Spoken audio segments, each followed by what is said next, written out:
അറിഞ്ഞവരിൽ തന്നെ കുറേ പേർക്ക് അറിഞ്ഞൂടാ what I am actually doing right now എന്നുള്ളത്.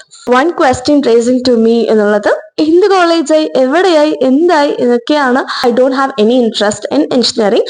God has plan a different way for me. ആ ഒരു അപ്ലിക്കേഷൻ റിജക്ട്. അതുകൊണ്ടാണ് ഞാൻ ഇപ്പോഴും കോളേജ് ചേരാണ്ട് ഇങ്ങനെ ഇരിക്കുന്നത്.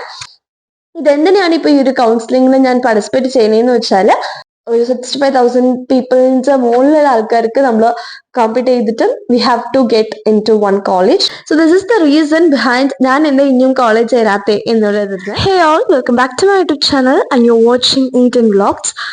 അപ്പൊ ഇന്നെന്ന് പറയുകയാണെങ്കിൽ ഇറ്റ്സ് നോട്ട് കൈൻഡ് ഓഫ് ഒരു വ്ലോഗ് വീഡിയോ അല്ല. ഇന്ന് ഒരു കുഞ്ഞു കാര്യം പറയാനായിരുന്നു ഈ ഒരു വീഡിയോ ഞാൻ എടുക്കുന്നത്. ഇപ്പോൾ എൻ്റെ ഫ്രണ്ട്സിനെ ആവട്ടെ, എൻ്റെ ക്ലാസ്മേറ്റ്സ് ഓർ എനിക്ക് അറിഞ്ഞവരിൽ തന്നെ കുറേ പേർക്ക് അറിഞ്ഞൂടാ what I am actually doing right now എന്നുള്ളത്. മോർ ദാൻ ഞാൻ just get tired of replying to such questions. എവിടേക്ക് പോയാലും, ഇപ്പൊ വീട്ടിൽ നിന്ന് നമ്മൾ എവിടേക്കെങ്കിലും പോയാലും എന്താ പറയാ, the one question raising to me എന്നുള്ളത് എന്ത് കോളേജായി, എവിടെയായി, എന്തായി എന്നൊക്കെയാണ് ഒരു ക്വസ്റ്റ്യൻ ആയിട്ട് എനിക്ക് റേസ് ആവുന്നത്. അതുകൊണ്ടാണ് ഞാൻ ഈ ഒരു വീഡിയോ ചെയ്യാമെന്ന് വിചാരിച്ചത്.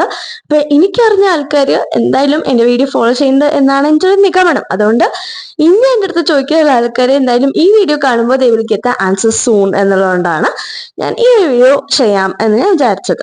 ഓക്കെ, ദ ഫസ്റ്റ് തിങ് എന്ന് പറയുന്നത്, എൻ്റെ 10th കഴിഞ്ഞ വർഷം തന്നെ ഞാൻ എടുത്ത സ്ട്രീം എന്ന് പറയുന്നത് ബയോളജി മാത്സും ഇൻക്ലൂഡ് ചെയ്യുന്ന ഒരു ബയോമാത്സ് സ്ട്രീം ആയിരുന്നു ഞാൻ ചൂസ് ചെയ്തിട്ടുണ്ടായിരുന്നത്.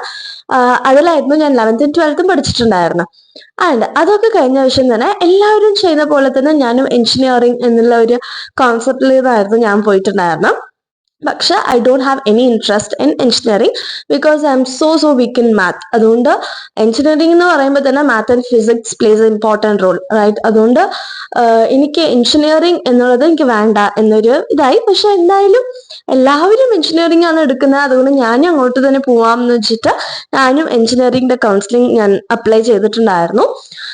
പക്ഷെ God has plan a different way for me. അതുകൊണ്ട് എന്തോ ആയി ബ്രൗസർ സെന്ററിലെ സം ഇഷ്യൂസ് ഒക്കെ ആയിട്ട് എൻ്റെ ആ ഒരു അപ്ലിക്കേഷൻ റിജക്റ്റ് ആയി. അതുകൊണ്ട് എനിക്ക് എഞ്ചിനീയറിംഗിന്റെ ഭാഗത്ത് തന്നെ ഇനി പോകാൻ പറ്റില്ല.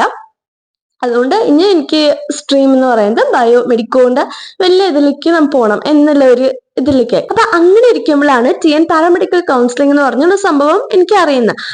ഇപ്പൊ എഞ്ചിനീയറിംഗിന് എങ്ങനെയാണ് ഒരു കൗൺസിലിംഗ് ഇല്ല, അതേപോലെ മെഡിക്കൽ കോഴ്സസിനുള്ള ഒരു കൗൺസിലിംഗ് ആണ് ഈ ഒരു TN പാരാമെഡിക്കൽ കൗൺസിലിംഗ്. അപ്പോൾ അതിലത്തെ ഒരു പ്രോസസ്സിലൂടെയാണ് ഞാൻ ഇപ്പോൾ റൈറ്റ് നൗ കടന്നു പോകുന്നത്. അതായത് ഫസ്റ്റ് സ്റ്റെപ്പ് ആയിട്ടുള്ള റാങ്ക് ലിസ്റ്റ് റിലീസ് ആയിട്ടുണ്ടായിരുന്നു. അതിന്റെ ഒരു വീഡിയോ ഈ ചാനലിൽ തന്നെ ഒരു വീഡിയോ ആയിട്ട് ഞാൻ അപ്ലോഡ് ചെയ്തിട്ടുണ്ട്. അത് മറക്കാണ്ട് പോയി എല്ലാവരും കാണാം. അപ്പൊ ഇതിന്റെ ഒരു ടൈം എന്ന് പറയുന്നത്, ഫസ്റ്റ് നോർമൽ കോളേജിൽ ഇതേപോലെ ഡിഗ്രി കോഴ്സസ് ചേരുന്നവരായിരിക്കും the first get in to the college. അത് കഴിഞ്ഞിട്ട് എഞ്ചിനീയറിംഗിന്റെ കൗൺസിലിംഗ് ആയിരിക്കും ദ ഫസ്റ്റ് ആയിട്ട് സ്റ്റാർട്ട് ചെയ്യുന്നുണ്ടാവുക. സോ ഒരു ഓഗസ്റ്റ് ഈ ഒരു മന്തിൽ തന്നെ എൻ്റെ most of the friends chose engineering. ഇവർക്കൊക്കെ ഈ മാസം തന്നെ the get in to the college. അപ്പൊ പാരാമെഡിക്കൽ കൗൺസിലിംഗ് കുറച്ചുകൂടി ഡിലേ ആവുന്ന ഒരു പ്രോസസ്സാണ്. സോ നമ്മൾ പ്രീവിയസ് ഇയേഴ്സിലൊക്കെ നോക്കിയാൽ കോളേജ് ഈ പാരാമെഡിക്കൽ കൗൺസിലിംഗോടെ ചേർന്ന ആൾക്കാർക്ക് കോളേജ് തുറന്നത് ഡിസംബറിലൊക്കെയാണ്. അതുകൊണ്ട് എന്തായാലും ഡിലേ ആവുന്ന വൺ ഓഫ് ദ തിങ് ആണ് ഈ ഒരു പ്രോസസ് എന്ന് പറയുന്നത്. അതുകൊണ്ടാണ് ഞാൻ ഇപ്പോഴും കോളേജ് ചേരാണ്ട് ഇങ്ങനെ ഇരിക്കുന്നത്. ബിക്കോസ് ആ ഒരു പ്രോസസ് ഡിലേ ആവാണ്. പക്ഷെ പോയ വർഷത്തിന് അത്രയ്ക്ക് ഡിലേ അല്ല. ഇപ്പൊ പെട്ടെന്ന് നമുക്ക് കാര്യങ്ങളൊക്കെ നടക്കുന്നുണ്ട്. റൗണ്ട് 1 കഴിഞ്ഞു, ഇനി റൗണ്ട് 2ലാണ്. അതിന്റെ ഒരു അപ്ഡേറ്റ് പറയുകയാണെങ്കിൽ, റാങ്ക് ലിസ്റ്റ് എനിക്ക് റിലീസായ ശേഷം റൗണ്ട് 1 സ്റ്റാർട്ട് ആയിട്ടുണ്ടായിരുന്നു. പക്ഷെ അതിന് ഞാൻ പാർട്ടിസിപ്പേറ്റ് ചെയ്തിട്ടുണ്ടായിരുന്നില്ല. ഞാൻ നേരെ റൗണ്ട് 2 പാർട്ടിസിപ്പേറ്റ് ചെയ്യാമെന്ന് വിചാരിച്ചു. സോ അതിലാണ് ഞാൻ പാർട്ടിസിപ്പേറ്റ് ചെയ്യാൻ പറഞ്ഞത്. അതിന്റെ ചോയ്സ് ഫില്ലിങ്ങും ആൻഡ് അതിന്റെ കോളേജ് അലോട്ട്മെന്റ് ഒക്കെ വരുമ്പോൾ ഞാൻ അപ്പം ഞാൻ അപ്ഡേറ്റ് ചെയ്യാം എന്റെ കാര്യങ്ങൾ. So this is the reason behind ഞാൻ എന്നെ ഇനിയും കോളേജ് ചേരാത്തെ എന്നുള്ളതിന്. പിന്നെ ഇതിന്റെ ഒരു ഹോൾ പ്രോസസ്സ് പറയുകയാണെങ്കിൽ, TN പാരാമെഡിക്കലിന്റെ ഫസ്റ്റ് നമ്മൾ രജിസ്ട്രേഷൻ ചെയ്ത ശേഷം റാങ്ക് ലിസ്റ്റ് വരും. റാങ്ക് ലിസ്റ്റ് വന്ന ശേഷം റൗണ്ട് 1, റൗണ്ട് 2, റൗണ്ട് 3 എന്ന് പറഞ്ഞ റൗണ്ട് നമുക്ക് ഉണ്ടാവും, കൗൺസിലിംഗ് ഉണ്ടാവും. അതിലത്തെ ഫസ്റ്റ് പ്രോസസ് ചോയ്സ് ഫില്ലിംഗ് ആണ്. നമുക്ക് എന്തൊക്കെ കോളേജ്, എന്തൊക്കെ കോഴ്സ് വേണം എന്നുള്ളത് നമുക്ക് ചൂസ് ചെയ്ത് കൊടുക്കാം. അത് കഴിഞ്ഞിട്ട് അവര് നമ്മളുടെ കട്ട് ഓഫിനനുസരിച്ച് നമുക്കായിട്ടുള്ള ഒരു കോഴ്സും നമുക്കായിട്ടുള്ള ഒരു കോളേജും അവർ ചൂസ് ചെയ്ത് തരും. അതിലേക്കായിരിക്കും നമ്മൾ പോകുന്നുണ്ടാവുക. സോ ഇതാണ് ഇതിന്റെ ഇത്. ഇതെന്തിനാണ് ഇപ്പൊ ഈ ഒരു കൗൺസിലിംഗിൽ ഞാൻ പാർട്ടിസിപ്പേറ്റ് ചെയ്യുന്നതെന്ന് വെച്ചാൽ, ദാറ്റ് ഫീസ് എന്നുള്ളത് നല്ലോണം കുറഞ്ഞു കിട്ടും. നല്ലോണം എന്ന് പറയാൻ പറ്റില്ല.